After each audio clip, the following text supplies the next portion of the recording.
За 48 төгс цувралын өнөөдрийн энэ дугаараар энэ жилийн дэлхийн аварга шалруулах тэмцээний хамгийн сюрприз одуудын нэг хамгийн том одуудын нэг болсон статистик талаас, факт талаас дэлхийн хөлбөмбөгийн хамгийн супер, хамгийн том одуудын нэг болсон Возиньягийн маш товч түүхийг ярьж өгөх бэлдсэн байна. Сэмбэнө пипэкэс иржин таны захиалах хүрээлт ирлээ. Та гэртээ байна уу? Би жоохон ороодохоор байна. PP box төлдөжгүй. Захиалсан байгаа авахч завгүй яваад байна уу? PP box таны шинэ 24 долоо хаяг.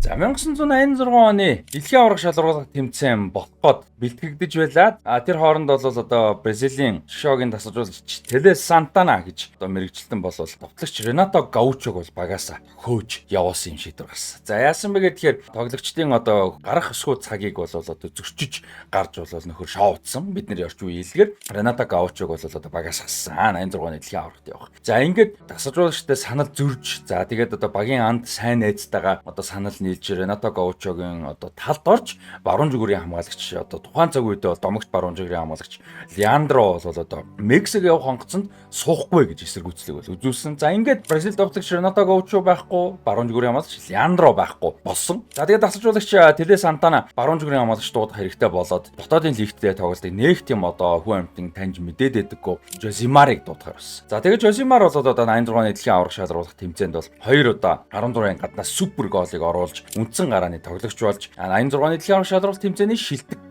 бэлэгдлийн гэж хийж болох те бэлэгдлийн шилдэг 11-т бол нэрлэгдсэн байна. За ингээд ийм мөч дэлхийн аварга бол явагдаж байсан. За энэ цаг хугацаанд бол хэдэн мянган километрийн цаана Атлантын далайн нөгөө талд Африк цэрэг залуу Кабо Верде арлын улсд бол ингээд томилогдоод ажиллаа хийгээд байрлаад ажиллаа хийгээд байжлаа. За тэгээд гэрт нь бол шинэхэн төрсэн хүүн бол байжсэн хүлээж ийсэн. Тэгээд нэр бол өгөөгүй байсан. За тэгээд тэр үедээ бол Мексик тусан гайхамшиг төлбөмбөгийг тогтмол үзэж боломжоор үзэжсэн учраас хоёр нэрний сонголтыг бол гэрлүүгээ явуулсан. Хүүдээ ийм хоёр нэрийг аль нэгийг өгөө гэж. За тэгээд энэ Африк цэргийн номер 1 сонголт нь бол Аргентины болон Реал Мадридын домог Хорхе Валдано байсан. За гэхдээ Хорхе Валданогийн нэрийг бол тухайн үеийн хууль дүрмээр бол өгөхгүй гэж үзсэн. Магадгүй Испани гаралтай нэр Аргентин нэр болохоор ч юм уу байсан байж болох юм тийм ээ. Тэгээд хоёр дахь сонголт нь Жозимар байсан. За тэгээд Жозимар гэдэг нэрийг бол өөхийг нь зөвшөөрч Жозимар гэдэг нэртэй Бразил хөлбөмбөгийн домгийн нэртэй Жозимар Жозе Эвора Диаш гэж хүүхэд бол Кабо Вердед өссөн. За энэ хүүхдийг өнөөдөр бид нэр Возинья гэдэг нэрээр мэднэ. This is quite a game. It'll be a free kick.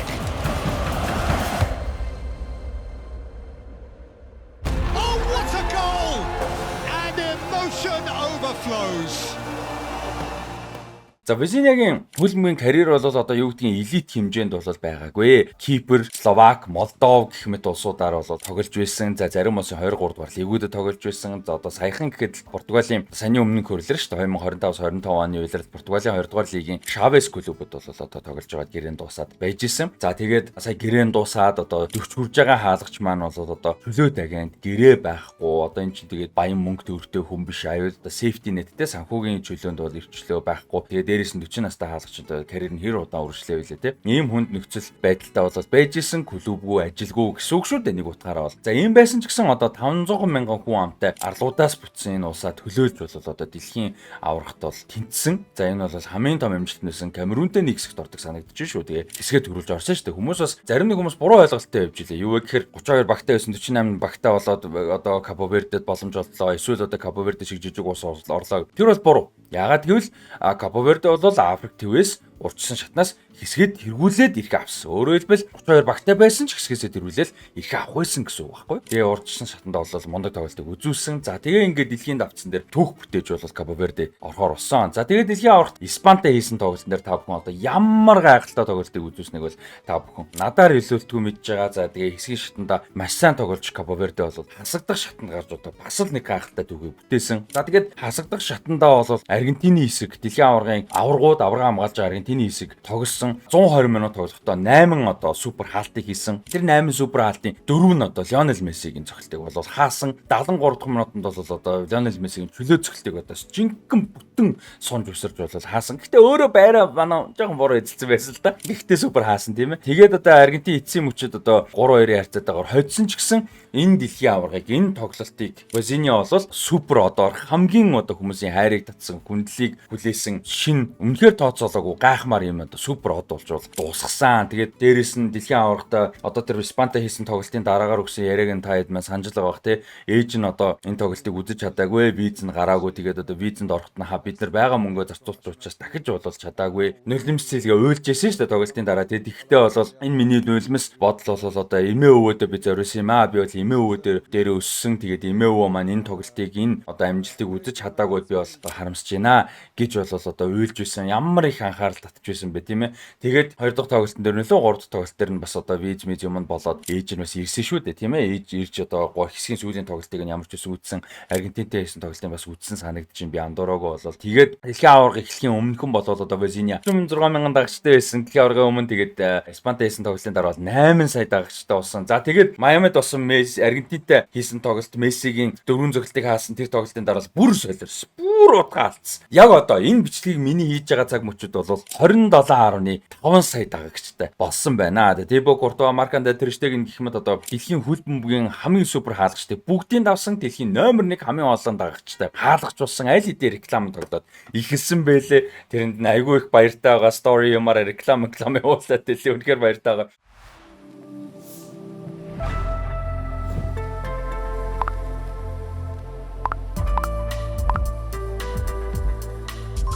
$60,000-аас дээш хүргэлт үнэгүй 100 болон 200,000-аас дээш худалдаа авалтанд бэлэгтэй.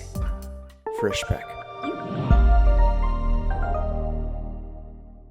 Дээрээс нь тоглолтын дараа нь бол одоо Лионел Месситэй уулзаад тэрвэрлдээд тэгээд одоо Месси бол хийсэн байлээ. Өөрөөр чинь болвол одоо эх орончин ард түмэн чинь болвол маш их бахарч байгаа гэдэгт итгэлтэй байна гэсэн юм утгатай зүйлийг бол хийсэн байлээ. Тэгээд бас буцсалах өрөөрөө хонгол руу орж байгаад бол бас өмсгөлөөс хэлсэн байлээ. Тэр бас айгу тийм гоё мөч бол болсон байлээ. Тэгээд энэ Возиньо супер тоглоо за тэр Сидни Кабрал гэж залуу одоо үнэхээр гайхамшигтай голыг оруулдаг шүү дээ 2-2 болгодог тийм.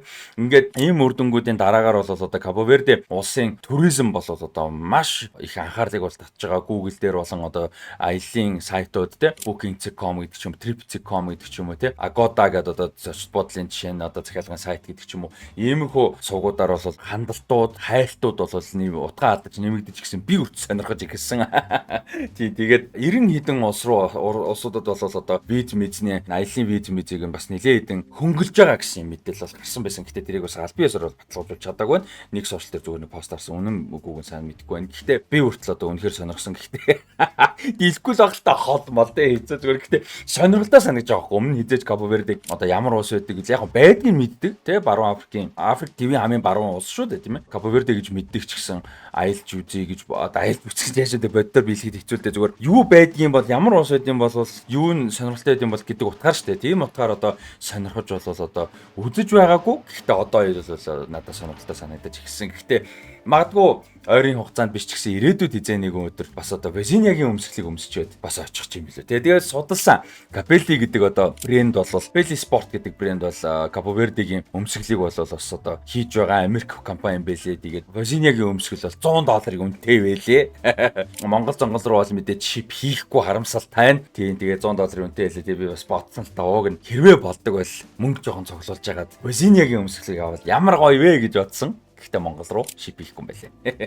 Тэгээд 48-аас 48 төгс цуурлын маань Кабо Верде улсын дугаар энэ хүрээд өндөрлж байна, сонирхолтой байсан гэж найдаж байна. Тэгээд Кабо Верде бол энэ жилийн дэлхийн аварга үнэхээр гайхамшигтын нэг байлаа. Тэгээд энэ жилийн дэлхийн аваргыг чимсэн, баярлуулсан, донслогсон, сэтгэл хөдлөгсөн, зүрх дийслсэн ийм гайхалтай тоглолтуудыг үзүүлсэн. Үнэхээр гоё баг байлаа. Тэгээ Возиньо болон одоо Кабо Вердегийн хамт одоо энэ багт бол өөрт бас баярлж юмнаа үлмийн фанатын хувьд бол. За ингээд өнөөдрийн дугаар өндөрлж байна. Ерөнхий мэдтгэгч болох Pickback Freshback болон MCS Coca-Cola-гийн хамт олондоо баярлалаа. Тэгээд дараагийн дугаараар уулзтлаа. Баяр таа.